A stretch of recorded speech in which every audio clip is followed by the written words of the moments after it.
What's going on? What's going on? What's going on, everybody? How's it going out there?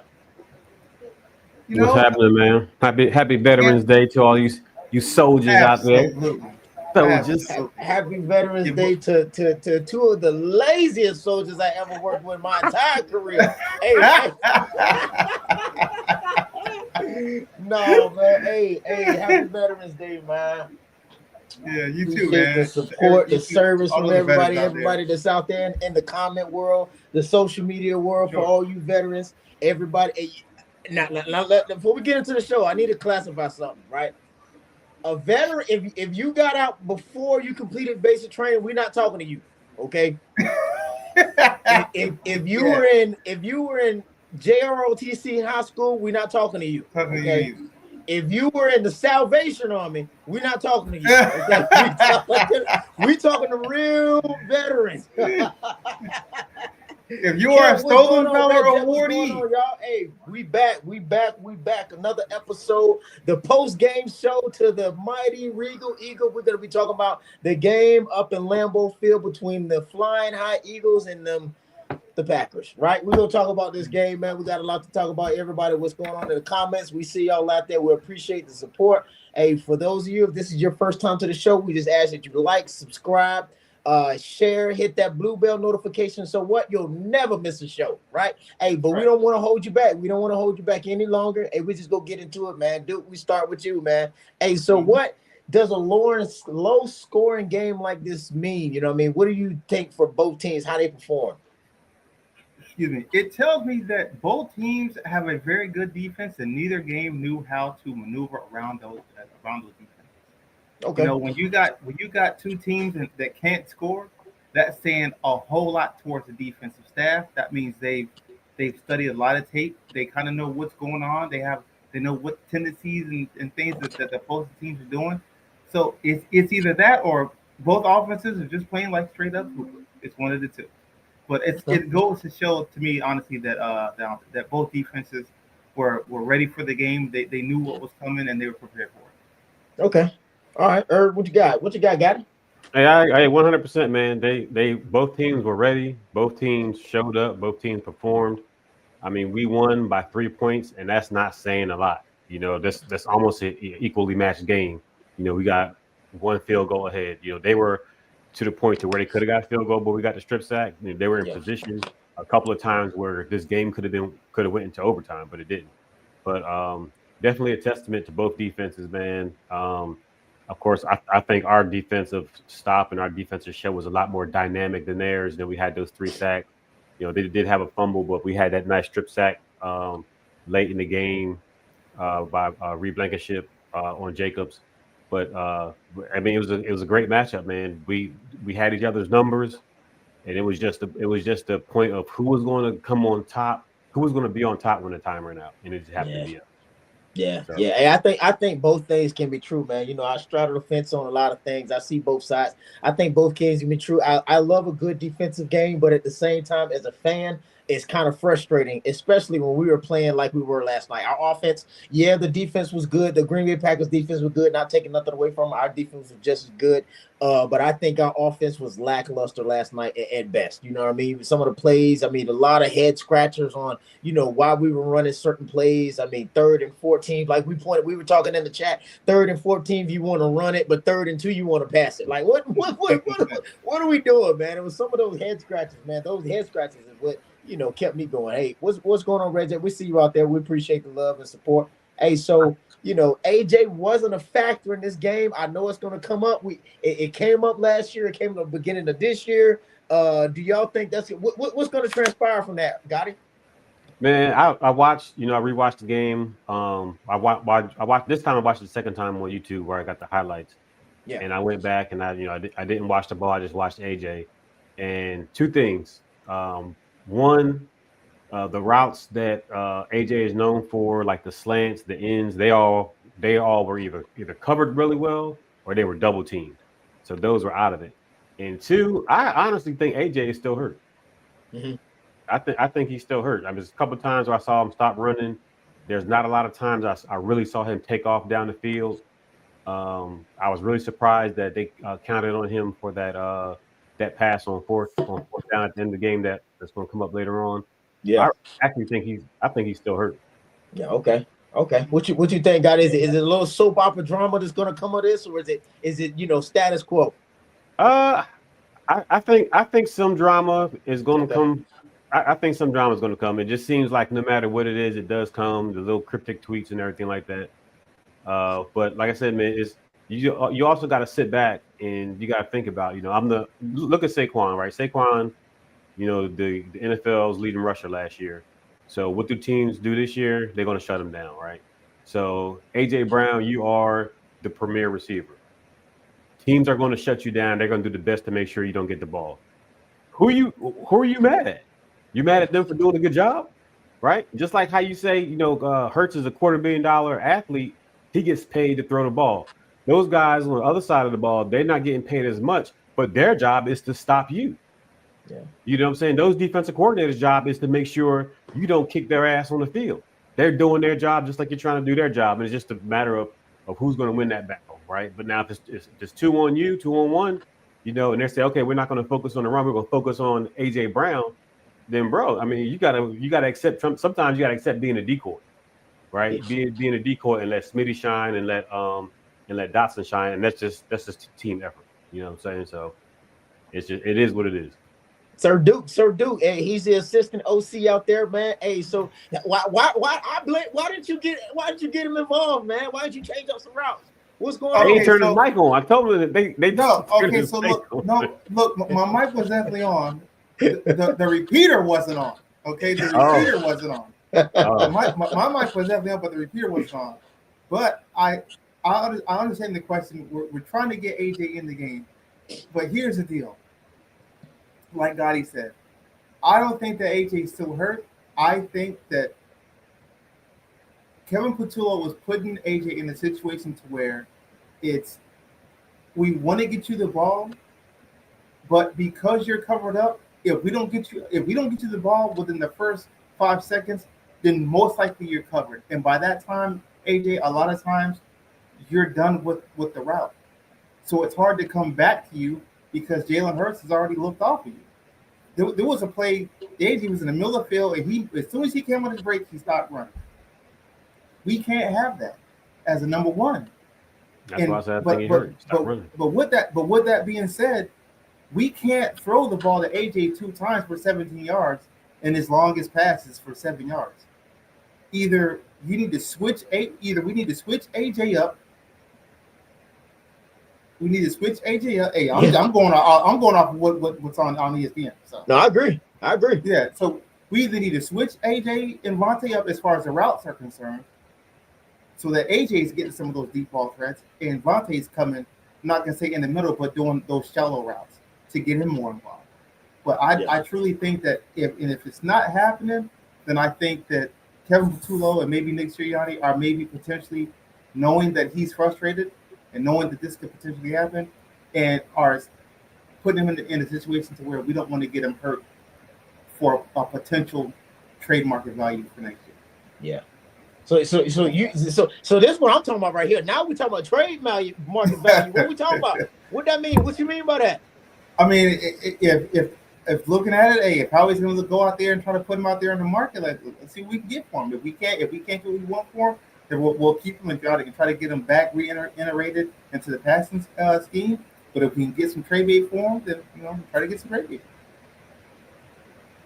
Yeah. If they sniff it, if teams won, they can get him. Yeah. But the price is high. Like De La Soul, the stakes is high. Hmm. The stakes is high. Wow. Hey, so is it one? Especially if he's hurt. Go ahead. Okay. I'm trying to see something. Okay, I don't see that what they talking about, but okay, it is what it is. Hey, we're in the building. We see him upstairs. Yeah, we're in the building. He's upstairs, actually. We're in the building. Hey, so moving forward, man. Hey, both teams' defense, really, really stood out. Like I said, obviously, it's one of those defensive games. It's like one of those old school, late 80s, early 90s games, you know what I mean? That the black and blue division, the Bears was, the Bears, the Steel Curtain, the Cowboys. I mean, those real defensive, the Raiders back in the day, those real defensive teams. Hey, so what are two or three plays that define their dominance on either team? I think so. For me, I know some people may be thinking that fumble on Hurts, and I don't think that I don't think that that helped them exact their dominance. It was just that ball was out, and the guy that peanut punch or whatever they call it, he saw it, cool. But I think for us, that 14-yard loss sack by Jalix Hunt was a prominent factor in the game, and that fumble by Josh Jacobs. And how you talk? What you just say about what you just say about defenses, Meach? What you just say about defenses? They win the game. No, you said something else about some old school defenses, right? Oh yeah, them old school black and blue divisions and all that stuff. Yeah. Look, listen. When they call, and I'm sure y'all probably seen the interview with Josh Jacobs of how Jomo called out the play, right? Yep. And I was kind of going back and forth with somebody on Facebook about it. It's like, yeah, he called out the play. Everybody's going to call whatever they think their play is every time. So you're going to get lucky or you're not. Sometimes some people will say, I said, well, what if he called inside zone and it wasn't an inside zone? Nobody's making a big fuss out of that. So, but cool. So he called inside zone, and they had the interview with Josh Jacobs, and he was like, oh, I don't like it, and I try to run a different way. But not only on that play did they stop the play, Blankenship came from the safety position, caused the fumble, and recovered the fumble. So it's like, okay, we got him. We're gonna hold him up and let these boys come clean him up, and that's what they did. So I think that play was a was a how you talk about me. It's that old school, knock out, drag him down, all that stuff like that. Just the way it was set up. You call the play. The offensive guy heard that they called the play. He tried to run somewhere else, stopped them. The safety 10 yards back came, knocked the ball out his hand and made the tackle, man. So I think that's what stood out to me yesterday. Fumbles are going to happen. That fumble that Nakobe Dean caused, Love came, hit his helmet, knocked the ball out. Cool, we got it. But that play by Blankenship and that read by Jomo, I think it's what you want to see in your defense. It's what you want to see week in and week out in your defense. Jalen Carter does it a lot. Hey, he's leaning. You know what I'm saying? And then disrupts the whole play. You know what I'm saying? So we like to see guys out there knowing that they pay attention, knowing that they know their reads, knowing that they know how to read the offensive guy. And Jomo, I think he did have one sack, but he was also very destructive yesterday during the game. So, but yeah, them old school techniques, that teamwork, that's what I like to see. Yeah. Hey, what's going on, MIA Philly? We appreciate it. I think he's talking about Blunt. What's going on, Blunt? Go Pack, go. Here we go with the foolishness. Yeah, I know. Blunt had a Blunt. Hey, it is what it is. We appreciate the point, man. No matter how delusional the fans are, Blunt, man. We appreciate it. He ain't even see the game. He was asleep too. He was asleep too. He didn't even see it.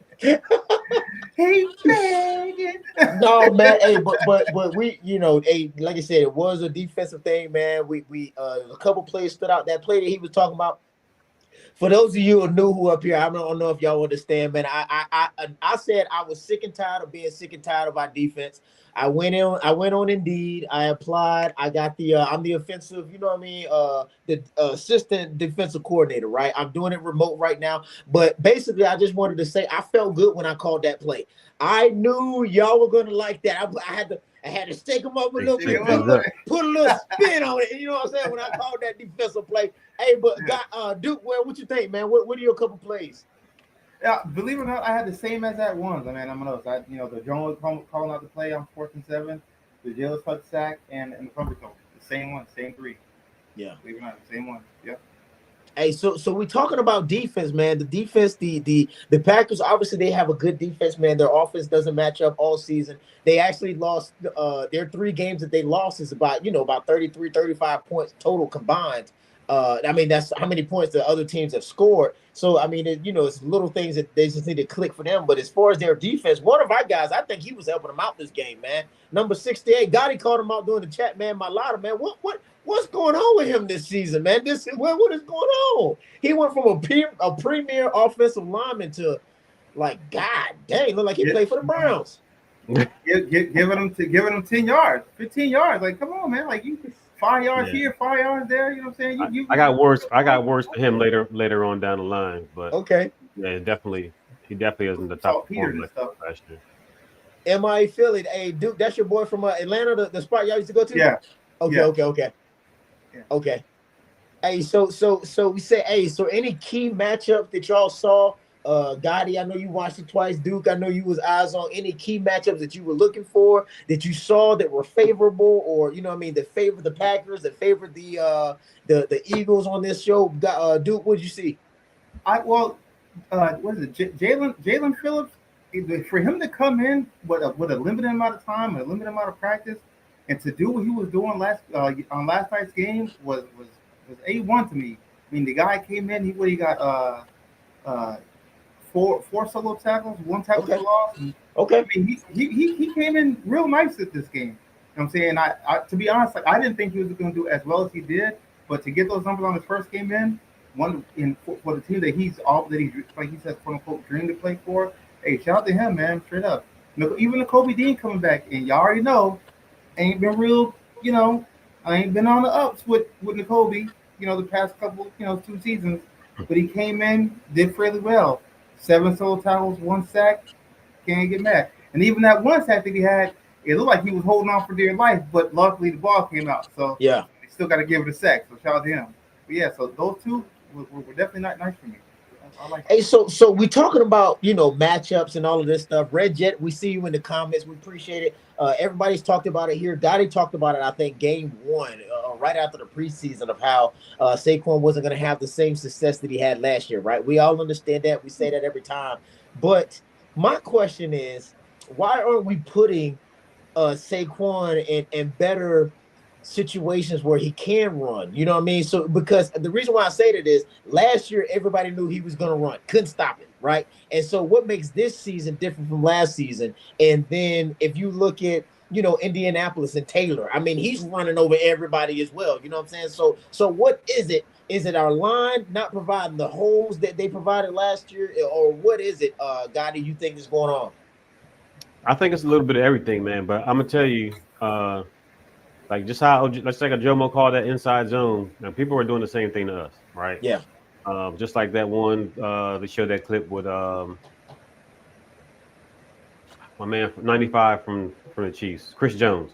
He's like, they running the same play, they running the same play, they running the same play, right? And he's mad because they can't stop it, yeah, or they're not doing better. But it may look the same, but it's really not. But it seems like we're running the same play over and over instead of shaking things up. You know what I'm saying? Those quick pitches, those quick dives, like when we scored that on that first play against Washington, that pitch out. Where yep, where are those plays at? When he got 5-6 yards off the quick dive, where are those? Why are we stopping those plays? Why aren't we being consistent with the stuff that works? Keep going until the other team adjusts. Then we can go back to the things that we want to do because they switched up their position. yeah, But I don't think that the plays are not dynamic enough, and they're not modular. We're not running. We don't have a modular enough playbook on the run inside the tackles for them to be successful. It all looks the same. That one when that safety that one play when the safety came and tackled him from the secondary, the hole was there. I mean yeah. that hole was so huge, but the safety was right there. So why didn't we have anybody going to the second level and making that block unless the play is designed for Saquon to have one guy to beat. But Yeah. we just got to do a better job of is Jair done for the year? I don't know. He got a knee injury. I Yeah, don't he know. just didn't come. He didn't come for this game. I don't think he's Yeah, out for the year. I think they he just did say he is on the injury report. But yeah. yeah, I just think that we're not being dynamic enough with the runs as a whole with Saquon. We can run them with we talked about this. We can run them with the other running backs Yeah. because they're not expecting Yep. these guys to run, or if they are expecting them to run, they're not expecting Saquon runs. Yeah. Shipley's in there. They're not worried about Shipley. They're a little worried when Tank gets in there. You know what I'm saying? But when Saquon is in there, the number one goal is stop Saquon Barkley, and then make Jalen Hurts throw the ball. That's the goal. That's what my goal would be. Hey, Candy Thomas, we thought we was opening up the playbook. I thought so too. That's why I brought on the subject matter expert. We got him hired on as the offensive coordinator, assistant OC. We wondering where is the extra pages in the playbook, man? So look, our so look offense, man. It looks like a heartbeat, man. Some games is looking good, it's hopeful. The next game is like, come on now. So look, pre-game, I go in with an agenda to try to get Kevin Patullo to listen to me for once. Because what I don't want to do, I don't want to be the bad guy. I don't want no one to lose their job. I don't. But what I do want to do, me as an assistant, I want to coach him up so that he can be a better OC. That's what I want, so that we can all understand. Because later on down the line, I'll get my shot. I know it. But I'm a booth. I'm up in the booth.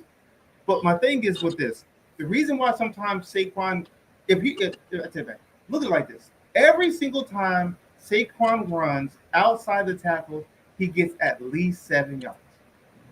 It's facts. It's all over the internet. But anytime he runs inside the tackle, it's either a loss or a maximum 2 to 3 yard run for the most part. Maximum 2 to 3 yards. Why do we keep doing this? I don't know. I've laid it out to him. I gave it to him in Excel and I gave it to him in PowerPoint. And he just chooses to do his own thing. So until he starts to listen to me, those are the things that are going to continue to happen, and everyone's going to get side eye, and eventually Nick's I'm going to be a friend of ours. Hey, I'm telling you, man. Hey, Eagles Nation is calling for Kevin Patullo's head. Eagles Nation is they want him gone. They want him gone because we're tired of seeing it. And I say this all the time, man. It's the amount of talent that we have on our team. We should not be playing like this offensively. Our defense is coming along, and it's kind of flipped. Our defense in the beginning, you know what I mean? They were most questionable. I mean, they was suspect here and there, but it seems like they're becoming more consistent as to where our offense is it's hit or miss every game, man. It's like a heartbeat, man. We should not our hearts are getting too old for this much stress for 3 hours. You know what? So question, fellas, and this is a question I'm supposed to build to y'all. Do y'all feel like our defensive players, not coordinators, because I'm not including this, but do you feel like our defensive players are playing to the level of do you think they're playing to the level of defense that the other team is giving us? Because for some reason, like anytime we get in these close games like this, they always step up.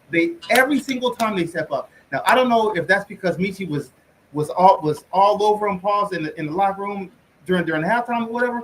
But something kicks in when we play a higher echelon team. Even last year when we lost against the Lions, we lost against the Falcons. It seems like the further we are in our own territory, the better we play. That's what it seems like. And I don't know if it's the play calling or it's the players themselves. But if that's what you're saying, are we playing? Are the defense playing to the level of the offense? Is that what you're saying? Yeah. Yeah, that's what it seems like. It seems like we play the best, when our back is against the wall. When they before we got that strip sack, they started at the 20 or something like that. But they were driving.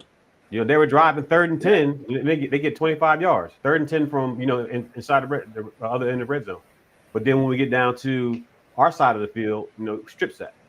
So I don't know if it's the calls. I definitely wouldn't have had that coverage on 3rd and 10 and let them convert. You know what I'm saying? So is the coverage there, or is it 15 yards off? So I don't know the hell that is. But one matchup or several matchups I do want to highlight is did y'all see Micah Parsons' stats?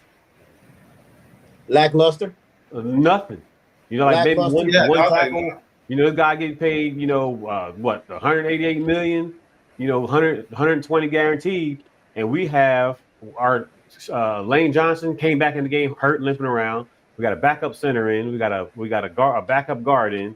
Jordan Mailata is not playing to his full potential, and Micah Parsons ain't doing shit but illegal leg kicks. You know what I'm saying? That he lucky didn't get called, and that's the best he could do.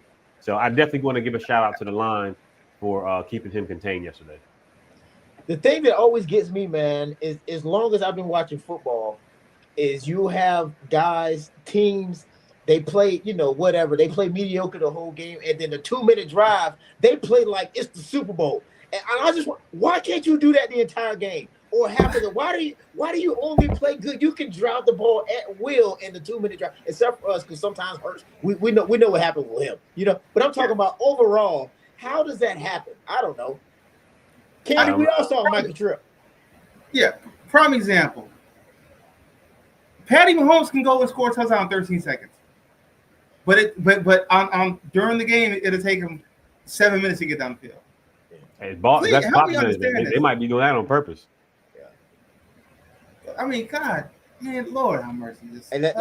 We go see if the people in the comments section are talking. Or hey, Blunt, if you still on here, hey, who stood out for you, Blunt? I mean, on your Packers side, who stood out for you? And you can't say Michael Parsons, man. Hey, but what Eagles player stood out for you the most, Scotty? Definitely, making his debut, Phillips, man. He came in there, he made a difference. But I definitely want to give a shout out to my man Mitchell. You know what I'm saying? All T-shirts was intact after the game yesterday. You know what I'm saying? Yeah, he gave up a couple yards, but he didn't give up any touchdowns and stuff like that. And definitely Jalen Hunt, man. Like I said, he had that big sack. He had he was very disruptive yesterday. He got a couple tackles for losses, at clutch times. So I definitely want to give a shout out to him and Mitchell for yesterday's performance. Yeah. Who you got, Duke? I got three. I got Devontae Smith. You know what I'm saying? The man went 4 receptions for 16 yards, average 12 yards with a tutty. Shout out to him. Now, if for some reason I'm not giving him praise, I'm giving him praise for one act the entire game. Who's that? One, Adoree Jackson. Outside of that, you did nothing. He stopped the one toss and hit him, got him down at the 1 yard line to set up the strip sack on what's name, so that we got the ball back. So I'll give him that. Outside of that, that's all I'm gonna give him. And then of course, I'll say you got Nakobe Dean and Jalen Phillips. So. Yeah. But yeah, for the most part, I'm saying Devontae Smith, mainly because it's the only touchdown score for the game. So that right there was like basically the catalyst of the game. Yeah. Yeah, and what everybody's talking in the comments is Jair. This was 20 minutes ago, 30 minutes ago. They're talking about he's stepping away from football. He need to focus on his mental health and all of this type of stuff. That's what they talking about in the comments. I don't know if y'all saw it already or not. I saw it. Yeah, we just signed him, 10 days ago and all of this type of stuff. Talking about he retired and all that stuff. I think he's a spy. I think it was a spy to feed information or something like that. Hey, so I want him gone. I want him gone. I want his family gone. I want everybody gone. Yeah, if he ain't you here, don't quit us, we quit you. Yeah, that's right. You don't quit us. Hey, Ike Turner said it the best. You dime me, I'll kill you. Yo, man. Hey, I'm telling you, man, it's blood in, blood out, man. You don't just quit. You don't just quit the Eagles. You do that to the Ravens. You do it to the Jaguars. You do it to the Browns. You don't just quit us and think you go get away with it. You know what I'm saying? Come up here, eat all of my goddamn cheesesteaks and then want to quit on the team. No, partner, it don't work like that. We got something for you. We gonna steal your car. We gonna steal your car. We got something for him. Blunt, where you at? You still in here, Blunt, man? You ain't told me nothing about the Packers. Who stood out to you? If it's nobody, I agree. But who you got, man? Who you got, man? Hey, so any Packers stood out the most from the opposite side of the field, y'all? No, not Michael Parsons. Yeah. Not Michael Parsons. I mean, the only person I can really say, man, Jacobs had 100 all-purpose yards, but nobody else really stood out. Quarterback did what he was supposed to do with as much as he could, but I didn't see anybody. They got the sack, cool, but I didn't see anybody who stood out enough to get recognized. Anybody on your side, Duke? Not really recognized. I mean, some people that made some plays, but to make stand out to me is like it was like someone who had that wow factor. And I don't think anybody last night on the other side of the team had a wow factor. I mean, like I said, outside of that fumble punch, but I mean that's not really a wow thing that happens every game all the time. So, yeah, nothing. They wouldn't make no moves over there. Yeah, man. They and to speak on Michael Parsons, man, the guy is great at what he's doing. He's got all that guaranteed money, this and this. But I just think that Michael Parsons, his playmaking ability is kind of limited to me. You know what I'm saying? And I got it. He's doing what he's supposed to do, rushing the quarterback and all this type of stuff. But outside of that, if you get a quarterback, and like I said, every time I want him to come, and all you got to do is dump that ball right over his head, and then you're going to get some yards because he's going to fill that hole. Anybody's rushing, obviously, what that means in football is somebody's got to be open. Technically, they should be open, right? Hey, so I You just throw think to that side.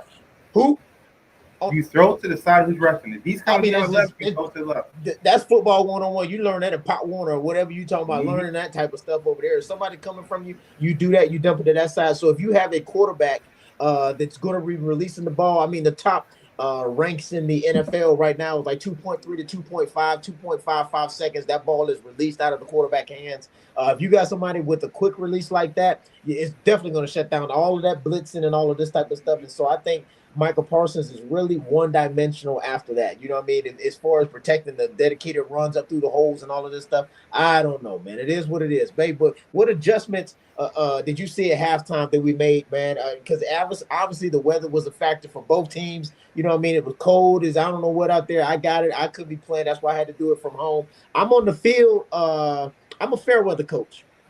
I'm on the sidelines when the weather is nice or in the domes. I'll travel with the team then, but in that cold and all that type of stuff, I'm at the house in my basement. You know what I'm saying? Calling the things from Pittsburgh, man. That's where I'm at. So, what type of halftime adjustments did y'all see, got it?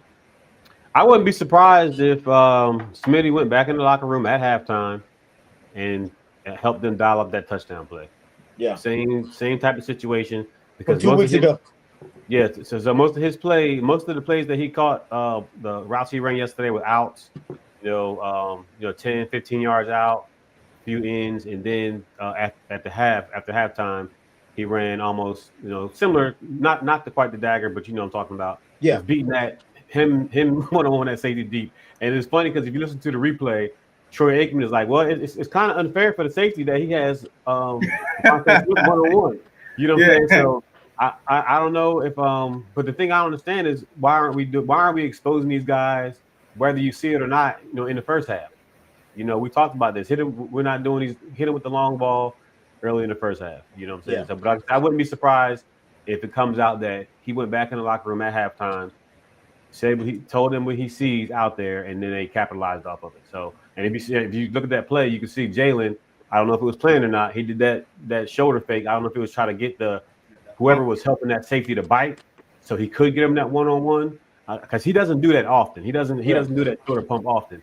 So I think that was choreographed on purpose so he can get somebody to come up or to pause and let Devontae get that safety one-on-one. So that's the only real thing I saw at halftime. Duke called it, man. He said it was a big play coming. He said it was a big play coming, and it came. So what adjustments? Any additional adjustments you saw? I just think that when I started down things up, I said, look, we got to take things more to the outside. Throw more outside the numbers. And I say that because the inside of the middle of the field was being so congested. You got to get on the outside. So if you notice, the second half of the game, a lot more of Jalen Hurts' balls were thrown either at the numbers or just outside. Not too much inside, but we were running the ball inside, which is making everything cluttered. So. I don't know if y'all saw that, but that's just how it happened. But and then even on the Green Bay side of the house, they were taking a lot more deep shots, and I'm surprised you picked that up. You picked up on that, Meach, because they were throwing right between 7 to 10 yards down the field on all his throws. Yeah, that let our linebacker beat. So those are the two big things that I see during the second half. Yeah. Yeah. Hey, so a quick little promo. Like I said, once again, man, if you're new to the show, if you just hopped on here, man, we just ask you to like, subscribe, share, tell a friend to tell a friend. That's all we ask for, to get more subs up here and get more viewership up here so we can get some of this good stuff. I need y'all to dial into in the comments, man. Keep the comment section hot. And if you just hopped on here as well, man, you're a veteran, man. Hey, salute to all the veterans out here that's watching the show, man. Past, present, all this type. If you still doing it, hey, do your thing, man. Keep on going. If we not going back, hey, but keep doing the thing, man. Happy Veterans Day to everybody that's out here, man. So, hey, the show must go on. Eats. Go get your free eats now. I don't deal with that. I ain't for no more. I'm No, I never was You a get fan of mine. that stuff, man. You go out there, man. Oh no, oh No, no, I'm not you fighting got them to go lines. during the day. You got to go No, during sir. the day. Midday. I'll scramble me some eggs before I go out there and fight them lions in the goddamn in Texas Roadhouse. You think I'm about to sit up here for 2 hours to get me a little? No, sir. I'll throw one on It the took- grill quick. it means 20 minutes. That's it. I'll be in and out. About Hey, 20 so minutes. Duke, man, talk to me, man. Hey, what does this win impact the Eagles for the rest of the season? How do you think it's going to fare us, man? It Aside from means that, showing our dominance. well, for one, this win gives us, it lets us take control of the number one seed. You know what I'm saying? So later on down the line, when all these other teams are fighting for seed position, as long as we set our course and we win on a nice facet and all around special teams, everything. If we get good quality wins, that sets us up for the playoffs. It lets all these other teams beat up on themselves to eliminate each other, and then we play the better of so-called better of the lower end tier teams. So instead of us fighting in the playoffs, we're waiting to see who are we going to play, not who do we need to play against, but who are we going to play. You know what I'm saying? Yeah. So I just think that when it's all said and done, it lets us control that number one seed, and just due to the level of balance on both sides of the ball. Anything to add to that, Gotti? I think one thing that is going to help us do in the future, man, is recognize that we can play consistent halves, man. Like that's been our main thing since the beginning of the season. We played. I always say which half was this? Was this Yeah. bad half or good half? And it was 0-0. So shit, that had to be the bad half. So it was just how or was it going to be? Was that the bad half, or we going to have a worse half? So I just think that going into halftime, knowing that we weren't moving the ball, knowing we had turnovers, and then coming back, executing against a tough team. It wasn't just like, okay, we should be beating these guys. You know what I'm saying? They're not the Browns, or they're not the Jets or anybody like that. So it was a tough team that they overcame all that adversity and everything like that. The elements, the inability to run, inability to get good passes downfield, overcame all that, and we made that second half the good half. So I think just that's the philosophy. Whatever they're doing in the locker room to get those guys motivated for the second half, that's what they need to make sure they do for the second half of the year. Because we got another tough fight coming up with Detroit. Everybody knows it. Everybody is predicting us, to lose. Not saying everybody, but the majority of the people, they predicted us to lose Except for you, last night. money. But yeah, I think this is going to help. This is going to help solidify that we can play a solid game against a tough team. Okay. I think that from to add a different spin on that, for those of you comments who don't know, we're the only division that hasn't had a repeat champion in over 20 years, right? So I think that this puts us one step closer to that. To this 21st year of us going out here, I think this is going to be the first time that we have a repeat divisional champion in the NFC East, right? And then that's going to posture us for the playoffs, right? So if those of you who are not aware in the comments, because I know we got all levels out here, the reason why we're talking about this is because the number one seed, if you're ranked number one in the entire conference, that means you have playoff, home field advantage during the playoffs. So every game that you play in the playoffs goes through there, right? And so that gives you a good, advantage right there of playing at the link. You got the crowd on your side. Because that's a huge advantage to anywhere you go. Looking at the teams right now, Seattle, they're playing good. Even Green Bay or Detroit, anybody like that. Some of those front runners, the Rams are playing good. So whatever team that's going to be set up like that through the playoffs, that's going to be home field advantage. So And you get a week to rest. you get a week off. That Yep. first week off. Yep. And on top of that, we haven't had back-to-back home games almost this whole season, have we? I don't know. I don't think we've had back-to-back home games this whole season. No, I think we've been on the road, at home, on the road. Yeah, this Yeah. whole season. So that again gives us more rest in the playoffs. Yeah, like take the traveling out of it. Yep. Yeah. Right? What's going on, Timberly? Yeah, what's going on? Hey, so Candy, man, we talk about this. I talk about it all the time, man. We were just talking about it the other day, man. Cam Jurgens, man, you get those big old guys, and you get those knee injuries. You get Dickerson with the back injuries, man. I think it's one of those. And once they start, just start looking for his replacement. Just start looking for. I know he was the replacement that was hand selected by Jason Kels. He was hand selected by him, but you know what I mean, all that weight going around on those knees, man, they can only handle so much. And those, it's just like a hamstring injury, or an Achilles injury. Those injuries, man, they like to rear their head at the most inopportune times, and that's every game. So, Ace, what was the moment in the game that shifted it for y'all? I think for me, I think it was that first fumble. We were, I mean, that drive was long. We were executing plays perfectly. I Yeah. mean, getting down there, converting, getting down close to the red zone, and we fumbled, and we never had another drive like that. So I don't know what knocked the wind out of us that we couldn't complete another drive like that until the second. That was the fourth quarter. When did Yeah. we score? Third quarter or fourth quarter? Third quarter. Third quarter. So from the first series to the third quarter, we couldn't complete a decent drive. So the sales were up. That first series, the sales was up. We was hitting on all cylinders. That fumble came, and then it was punt, punt, punt, punt, punt, punt, punt, and Yeah. both sides of the ball actually. But I think that was one of the turning points of the game for the Eagles. Do I have one for the? Yeah, I think that's all I got from that. And I think for Green Bay is that strip sack by the Kobe Dean. They were driving.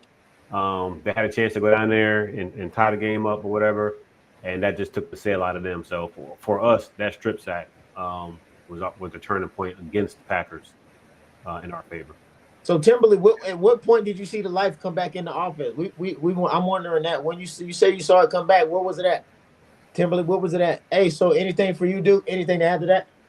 No, it's the same thing. I had the same thing that the guy said that the strip sack from the Kobe Dean. I think that at that point, that's when everything changed for them because they were going down the field, but then we got the ball back, and I think it just took every ounce of wind from underneath their sail, and I just like, man, I think about to go out here, control the ball a little more, and potentially put and score again. So at that point, that was it for them.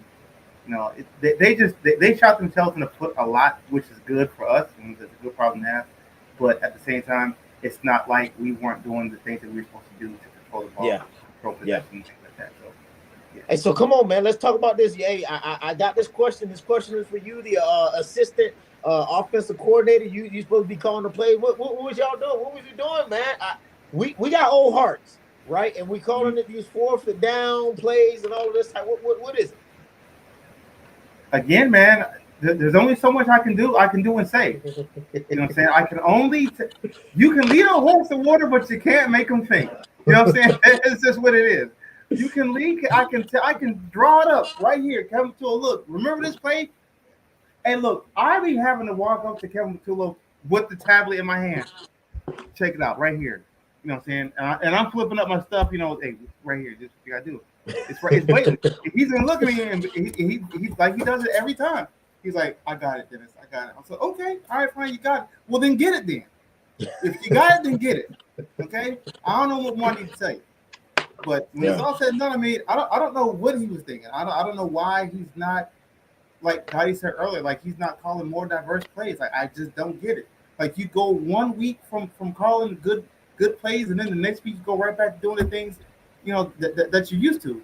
You can't do that, Kevin. You can't. You can't do that, KP. Say like we call him KP, but you can't do that, KP. You got to make sure you got to give the fans what they want. You got to give the players what they desire to. This isn't. It's not about you, KP. It's about the team. Okay, it's a team thing. That's what it is.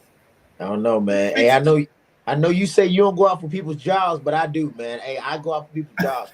I go out for people's jobs. The Eagles Nation, Philly, we going out for his job. They calling for his head, man, because like I keep saying, it's not like we have a mediocre team. It's not like we have, only one good receiver and a decent back. You know what I mean? I mean, we have three really good, backs that are doing their thing, man. Two essentially two number ones on our team as far as receivers, two number ones and a 1.5. You know what I'm saying? If you look at Dotson, I mean, he was played in a one spot before, but you know, compared to our team, man, you look at him 1.5, maybe a two. So we got two number ones and a two in the receiver spots. Man, you got great tight ends. We just need to see more from the offense, man, than what we're doing right here. And that's why the people are getting frustrated. So Candy, so the thing is, it's not that they went rogue. They did not go rogue. They heard what I told KP. They heard what I told them, and they went out there and they executed like I said. like I told them, they did the play that I called, that I told Kevin to Patullo to do. So it's not that they went rogue. They just listened. They were the only two sets to actually listen. Yeah. Hey, so we won the game. Like I said, a win is a win. We grinded it out. It was a gritty game up there in the cold Lambeau Field, man. A win is a win. We're not complaining. You know what I'm saying? It added one more notch on our belt in the win column. But got it, man. What else we need to improve on going forward? And I got a few different things, man, and some of these kind of tied into each other.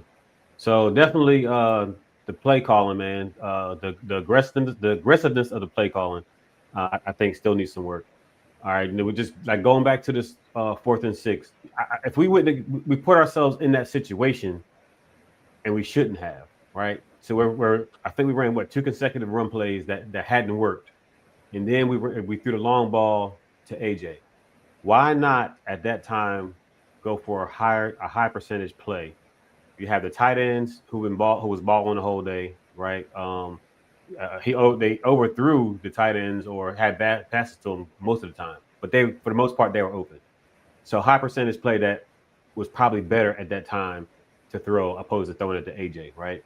And so it's like, okay, 4th and 6. If AJ would have caught that ball, it would have been a touchdown, right?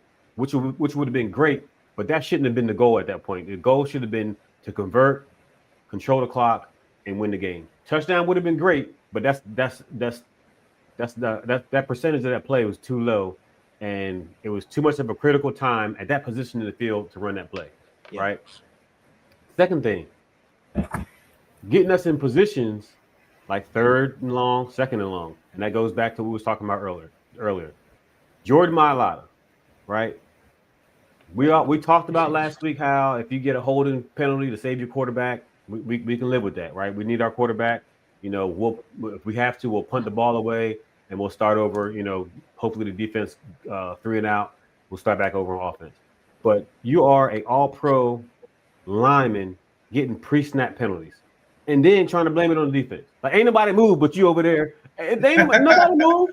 Nobody moved. Nobody moved but you. That is those bonehead plays, and we keep talking about this. What do the Packers need to do to hurt the Eagles' offense? Put us in bad field position.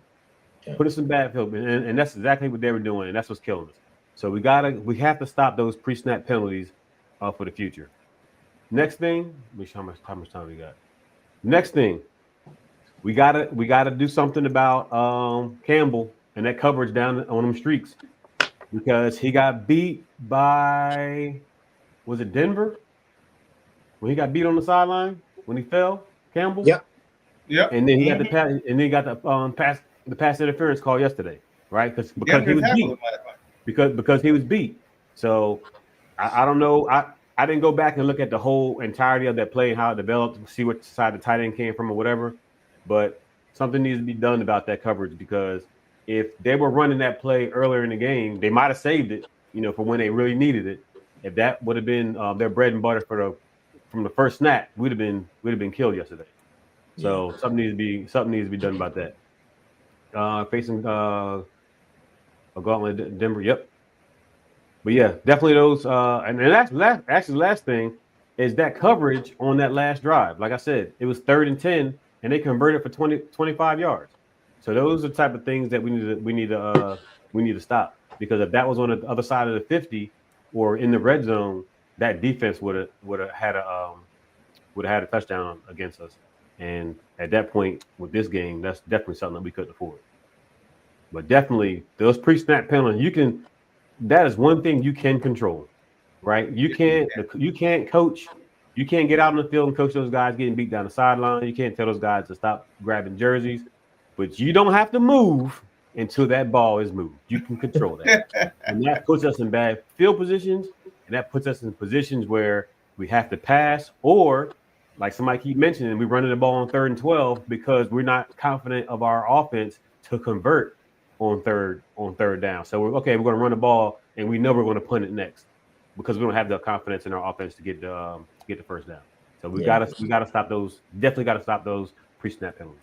Yeah, definitely a lot of teams also, man. If you look at it now compared to, 2025 this season versus 10 years ago versus 15 years ago, man, the amount of teams that go for it on 4th and short now is crazy compared to years ago, man. So that just lets you know, man. We talked about this before. I love some of the really, really good play callers because, like I said, it's an art. It's not just calling random plays on this and this. I mean, it's really knowing your opponent, making those halftime adjustments, knowing what plays to run, and the sequential order that you're going to run these plays in. You know what I mean? It's an art to it. That's why you look at the Andy Reids. That's why you look at Dan Campbell took over his play calling in the middle of the game. You know what I'm saying? That's why you look at the Bill Belichick's when he was on there using Tom Brady. Those guys are really, really good play callers throughout the game, and they show you why it's an art to do it. So, hey, Duke, anything you got to add to the improvements? No, not really. I just felt like special teams can step up a little bit better, give us a little bit better field position on some of those punt returns, stuff like that. But and that just comes in. It comes in with blocking schemes.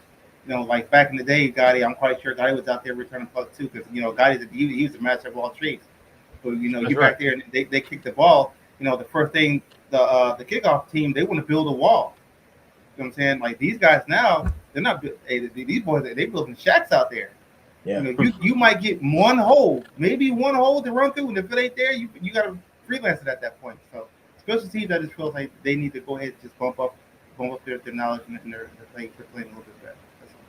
Ringo and them dumb penalties, you know what I'm saying? And then speak. So one thing with Ringo, I don't know why this man plays 15 yards off everybody, like everybody. You slow. That's what happens. 15 yards though. I mean, goddamn, it's 10 yards. It's gonna take you. It's gonna take you half a second. It's gonna take you half a second just to get to him. By the time they at the 10 yards, that's the first down.